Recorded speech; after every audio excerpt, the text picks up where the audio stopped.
야고보서 오늘 마지막 날입니다. 5장 7절부터 읽겠습니다. 그러므로 형제들아 주께서 강림하시기까지 길이 참으라. 보라, 농부가 땅에서 나는 귀한 열매를 바라고 길이 참아 이른 비와 늦은 비를 기다리나니 너희도 길이 참고 마음을 굳건하게 하라. 주의 강림이 가까우니라. 형제들아 서로 원망하지 말라. 그리하여 심판을 면하리라. 보라, 심판주가 문 밖에 서 계시니라. 형제들아 주의 이름으로 말한 선지자들을 고난과 오래 참음의 본으로 삼으라.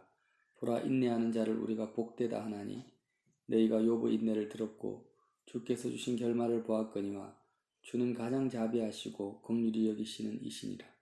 내 형제들아 무엇보다도 맹세하지 말지니 하늘로나 땅으로나 아무 다른 것으로도 맹세하지 말고 오직 너희가 그렇다고 생각하는 것은 그렇다 하고 아니라고 생각하는 것은 아니라 하여 정죄받음을 면하라. 너희 중에 고난당하는 자가 있느냐? 그는 기도할 것이요 즐거워하는 자가 있느냐? 그는 찬송할지니라. 너희 중에 병든 자가 있느냐? 그는 교회의 장로들을 청할 것이요 그들은 주의 이름으로 기름을 바르며 그를 위하여 기도할지니라. 믿음의 기도는 병든 자를 구원하리니 주께서 그를 일으키시리라. 혹시 죄를 범하였을지라도 사하심을 받으리라. 그러므로 너희 죄를 서로 고백하며 병이 낫기를 위하여 서로 기도하라. 의인의 강구는 역사하는 힘이 큼이니라. 엘리야는 우리와 성경이 같은 사람이로되 그가 비가 오지 않기를 간절히 기도한즉 3년 6개월 동안 땅에 비가 오지 아니하고 다시 기도하니 하늘이 비를 주고 땅이 열매를 맺었느니라. 내 형제들아 너희 중에 미혹되어 진리를 떠난 자를 누가 돌아서게 하면 너희가 알 것은 죄인을 미혹된 길에서 돌아서게 하는 자가 그의 영혼을 사망에서 구원할 것이며 허다한 죄를 덮을 것임이니라. 아멘. 오늘 읽은 말씀은요, 야고보서의 행함이 있는 믿음, 행함이 없고 말만 하는 믿음은 헛된 믿음이 죽은 믿음인데, 행함이 있는 믿음을 가지는 데 있어서 아주 가장 중요한 포인트를 오늘 말씀하고 있습니다. 그 야고보 사도가 생각하는 포인트고 또 성경 전체가 말씀하시는 내용이기도 합니다. 어떻게 하면 죽은 믿음이 아니라 정말 살아있는 믿음을 가질 수 있는가? 그리고 살아있는 믿음을 가지고 있는 사람들이 어떤 마음을 가지고 어떤 중심을 가지고 이 땅을 살아가는지를 오늘 잘 설명하고 있다는 거죠. 어떤 마음이냐면 7절입니다. 그러므로 형제들아 주께서 강림하시기까지 길이 참으라. 보라, 농부가 땅에서 나는 귀한 열매를 바라고 길이 참아 이른 비와 늦은 비를 기다리나니 너희도 길이 참고 마음을 굳건하게 하라. 주의 강림이 가까우니라. 이게 무슨 말씀이냐면 지금 12지파의 믿음 있는 형제들을 향해서 권면하고 있는데요. 무엇을 권면하냐면 주님의 강림, 주님의 재림 때까지 길이 참고 인내하라는 것입니다. 그 길이 왜 참으라는 말을 쓰냐면 농부가 농사를 지을 때 이스라엘 땅에서는 이른 비와 늦은 비가 있습니다. 이 이른 비와 늦은 비가 내리지 않으면 농사가 불가능합니다. 그래서 농부가 비를 기다리는 것, 1년 농사가 성공하느냐 실패하느냐를 결정하는 이 비, 정말 생명의 비입니다. 농부가 비를 기다리는 것 같은 그런 마음으로 무엇을 기다리라고 하냐면 예수님의 재림을 기다리라는 것입니다. 그래서 농부가 얼마나 간절히 비를 기다립니까? 그것만큼 12지파 형제들이 지금 어떤 마음의 상태냐면 주님의 재림을 간절히 기다리고 있는 상태라는 거예요. 그래서 이렇게 기다리는데 인내함으로 기다리죠. 농부는 자기 스스로 비를 내리게 할 수가 없습니다. 하나님이 뜻대로 하나님의 때에 하나님의 비를 내리시게 하는 거예요. 그것처럼 주님의 주권대로 주님의 그 때에 주님이 이 땅에 임하실 것을 참고 길이 참고 마음을 굳건하게 하고 거기에 마음을 완전히 굳건하게 하라는 것은 그 주님의 재림의 마음을 완전히 두라는 것입니다. 그래서 그 주님의 재림이 가까우니까 마음을 굳건하게 하고 길이 참아라는 것입니다. 그리고 그렇게 참는 동안에 서로 원망하지 마라. 이스라엘 백성이 광야에서 하나님을 원망하지 않습니까? 그래서 이 땅에 마음을 붙이게 되면 원망하게 됩니다. 그래서 하나님과의 사랑이 식어지면 원망하게 됩니다. 원망하지 말고 참아야 된다. 왜냐? 그래야지 심판을 면할 것이다. 심판주가 문 밖에 서 계시다. 주님의 재림이 이제 임하고 나면은 그 다음에 있는 일들이 어떤 일이 벌어집니까? 백보자 심판이 이제 하나님의 심판대 앞에 다 서게 된다라는 거예요. 이 믿음을 말하는 것입니다. 10절에 형제들아 주의 이름으로 만한 선지자들을 고난과 오래 참음의 분으로 삼으라. 성경의 신구약에 나타난 모든 선지자들이 무엇을 마음에 품고 살았냐면 주님의 재림, 하나님의 심판의 소망을 두고 온통 거기에 마음을 두고 살았다라는 것입니다. 이 믿음을 바로 인내하는 믿음이라고 하는 거죠. 보라, 인내하는 자를 우리가 복되다 하나니, 그냥 꾹 참는, 그냥 참는 게 아니고요. 사람들은 지금 일반적인 사람들을 한번 보자는 거죠. 아니면 우리 자신의 마음을 보자는 것입니다. 우리가 무엇을 참고 기다리냐는 거예요.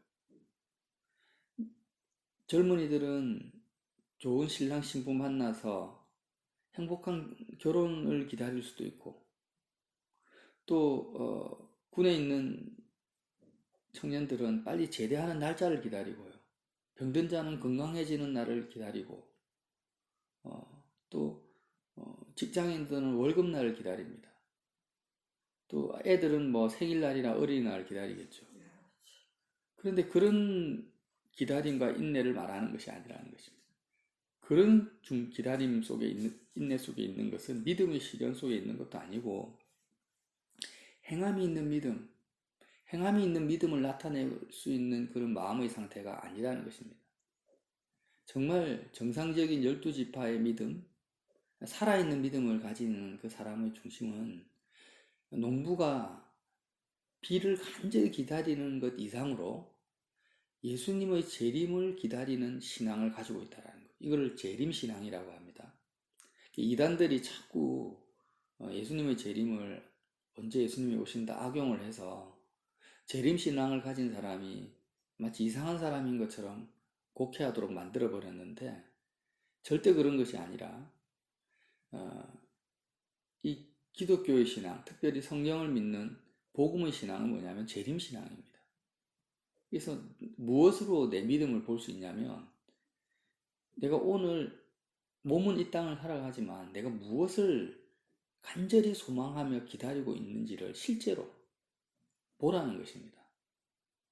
내가 정말 예수님의 재림을 그 무엇보다도 뭐 결혼하는 것, 취직하는 것, 건강해지는 것, 자녀가 잘 되는 것, 내가 부자가 되는 것, 이 땅에서 어떤 일보다도 실제로 정말로 내가 예수님의 재림을 간절히 기다리고 있는가, 농부가 비를 기다리듯이. 그렇지 못하다면 나는 행함이 있는 믿음을 나타낼 수고 낼 수 있는 원동력, 그 엔진이, 그 힘이 나에게는 부족하다는 사실을 알아야 된다는 것을 지금 야고보 사도가 말씀해주고 있다는 거예요. 왜 재림신앙을 가지는 것이 진짜 믿음이냐면 주님이 재림하시면 어떤 일이 벌어지겠습니까? 만약에 오늘 주님이 재림을 하신다. 그러면 오늘 어떤 일이 벌어지겠습니까? 내가 여태까지 40년, 50년 평생을 살아왔던 나의 가정생활, 또 나의 인간관계, 그리고 내가 이 땅에서 벌려놓았던 모든 사업들, 잘 되든 못되든 내가 이 세상에서 진행시켜왔던 모든 일들이요. 예수님의 재림의 순간 다 사라져버립니다. 이 세상의 모든 중대사, 사람들이 국민적으로, 국가적으로 했던 모든 프로젝트, 크고 작은 일들이 사람들이 중요하다고 목숨 걸면서 뛰어왔던 모든 일들이요. 주님이 재림하시는 그 순간 다 마치 안개가 사라지듯이 싹 사라져 버린다는 거죠. 그래서 주님의 재림을 기다리고 재림신앙을 가진다는 걸 뭘 의미하냐면 이 세상의 모든 일들이 마치 정말 풀의 꽃과 같이, 야고 사도가 말씀하시는 풀의 꽃과 같이, 해가 뜨고 바람이 불면 다 사라져버리는 그런 정도의 일로 여기고 있다는 것을 말한다. 세상 일을. 그게 재림신앙을 가진 사람들의 세상을 대하는 태도입니다. 모든 것을 마치 이 땅에서 성공하고 잘 되는 것에 대해서 목숨을 걸어버리는 거예요, 사람들은. 안 되면 어떻게 됩니까? 낙심하고 절망해서 우울증 걸리고 자살하기까지 합니다. 심지어는 얻고자 살인하고 시기하고 빼앗아도 얻지 못하는 도다. 이렇게 야고보 사도가 말하지 않습니까? 그런데 정말 행함이 있는 믿음을 가진 사람의 특징은 재림신앙을 가진 건데 그 사람들은 무엇을 기다리냐면 이 세상에서 하는 자기 일이 잘 되든 못 되든 상관이 없습니다. 아무리 사람들의 눈에 대단해 보이는 사건도 이거는 정말 풀의 꽃과 같이 다 시들어버리고 때가 되면 다 없어져 버릴 그런 일들로 생각한다라는 거예요. 그런데 보편적인 사람들은 세상을 살아갈 때 이 믿음을 가지고 있지 않기 때문에 온통 모든 마음을 어디에 다 빼앗겨 버립니까? 이 땅의 사건들, 사람들에게 다 빼앗겨 버린다. 왜 그렇습니까? 정말 주님의 강림을, 재림을 기다리고 있지 않기 때문에. 주님의 재림을 기다리는 것 자체가 무엇을 의미하냐? 다시 한번 말씀드리지만 세상 일이 물거품이라는 것을 인정하는 상태라는 것입니다. 아무것도 아니라는 거예요. 그리고 정말 중요한 것은 뭐냐? 재림하시는 예수님을 마음을 다해서 사랑하는 것 외에는 중요한 것이 없다, 실제로는. 실제로 중요한 것은 정말 하나님을 마음을 다해 사랑하는 것 외에는 의미 있는 일도 없고, 중요한 일도 없고, 가치 있는 일도 없다라는 것을 정말 믿고 붙들고 있는 사람만이 재림신앙을 가질 수 있다라는 것입니다.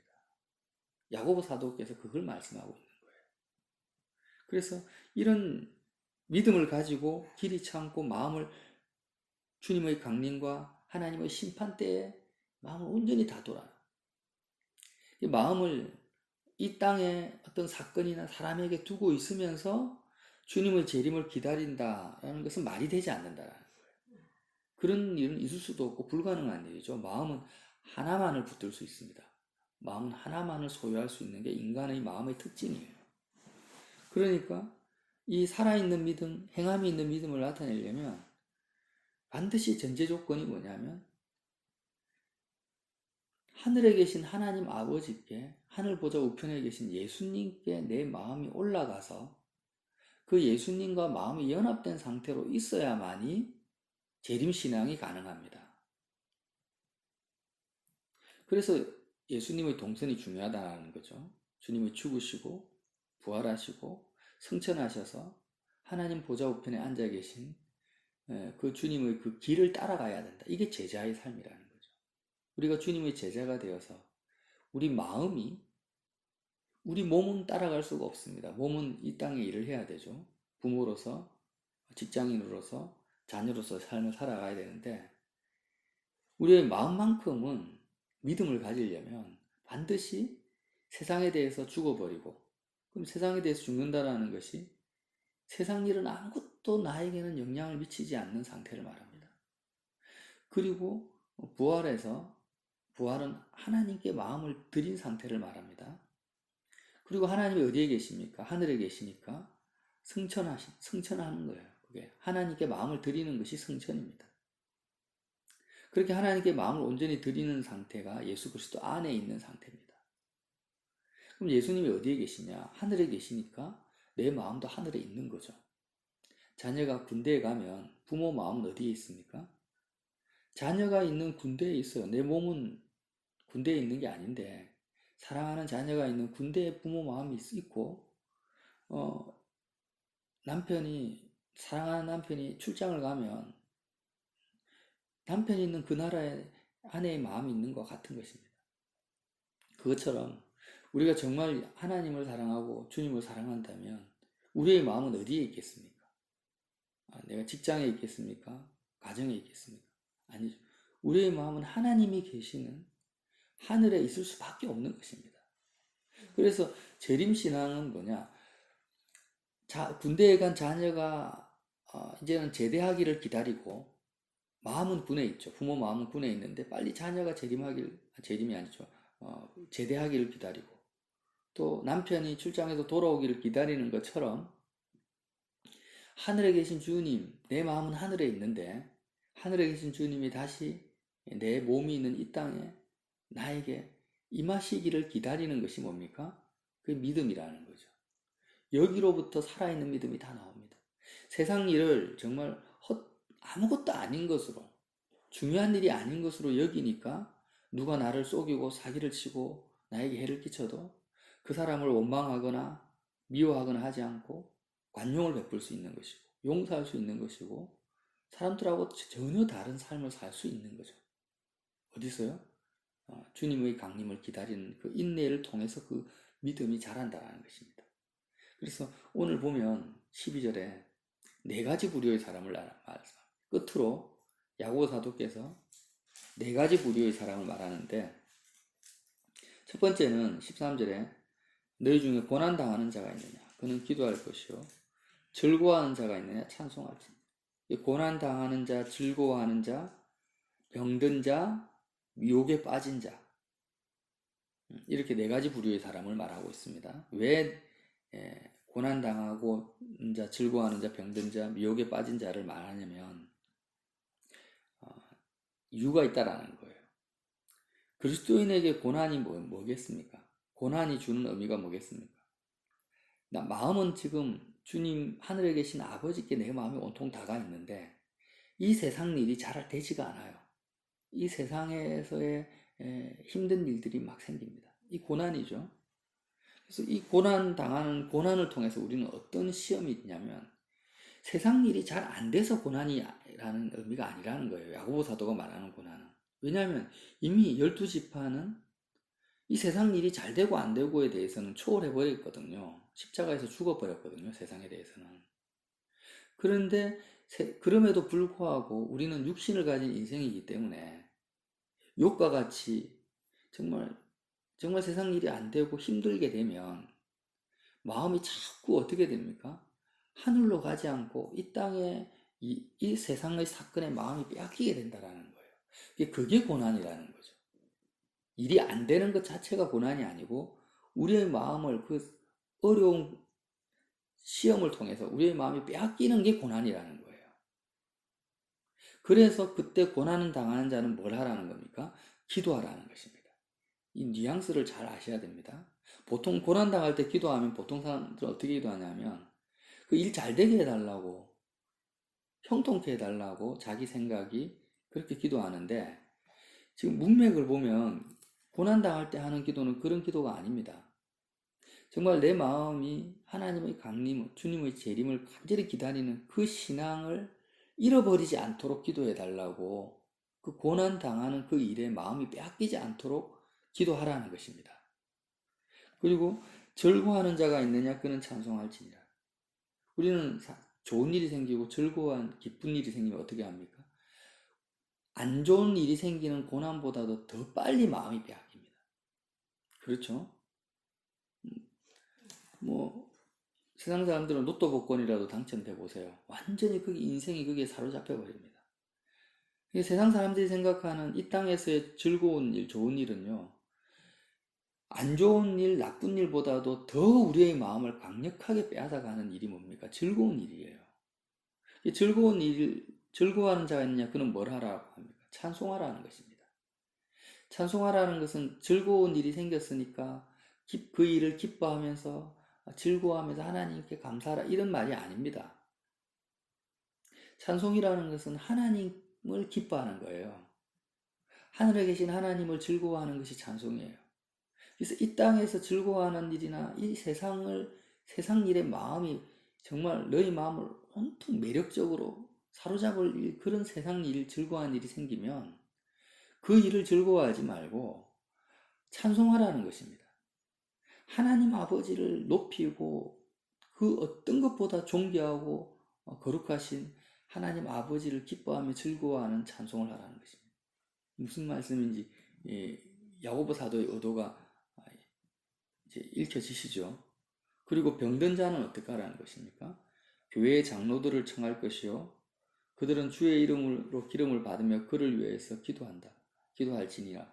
믿음의 기도는 병든 자를 구원하시리라. 병든 자 하면 육신이 병든 자도 포함되어 있습니다. 그런데 이 여기서 병든 자는 주님이 뭐라고 하십니까?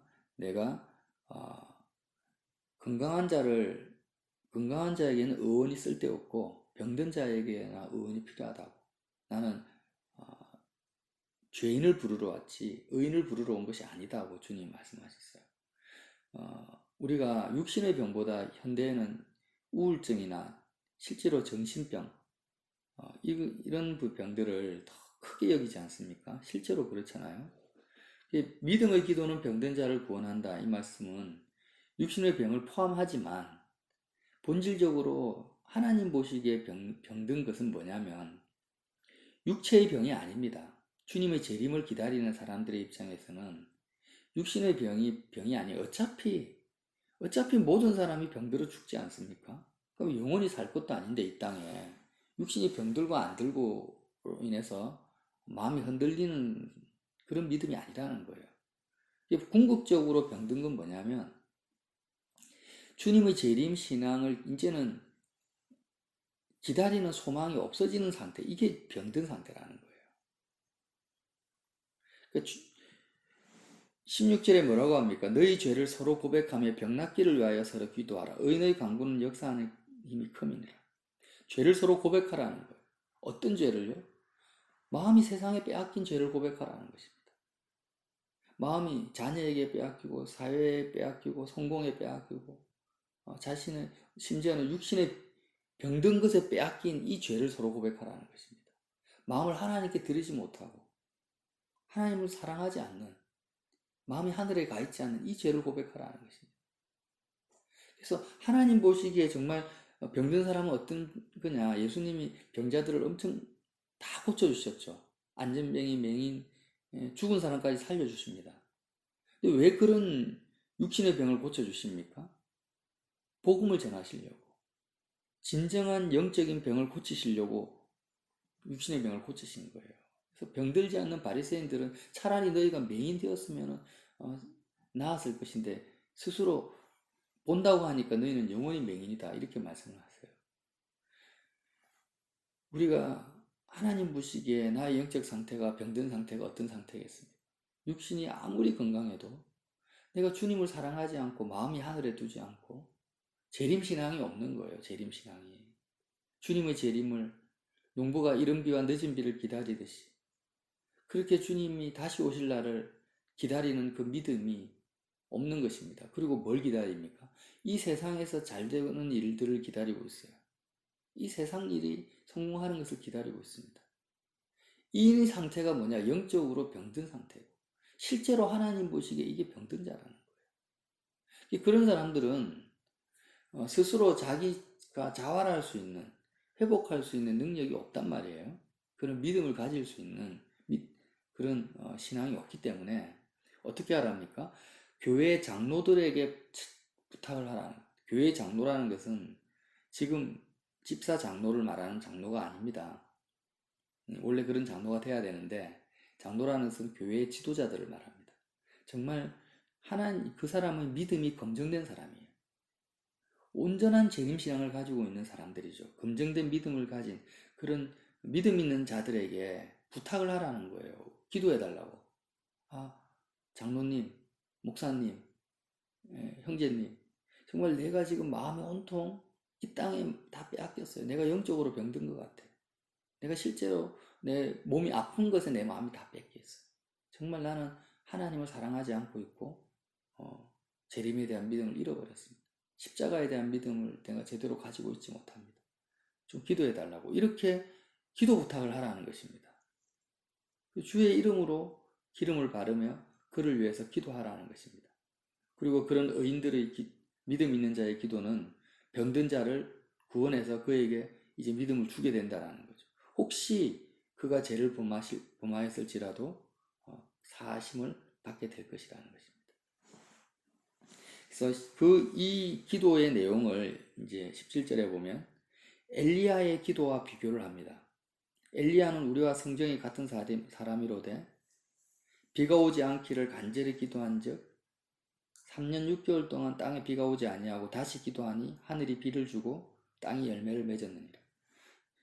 지금 엘리야가 왜 이스라엘 백성들을 위해서 기도를 했는데, 엘리야가 기도를 했어요. 3년 6개월 동안 비가 안 왔는데 7번 기도를 해서 비가 막 내렸죠. 왜 엘리야를 이 비유를 들겠습니까?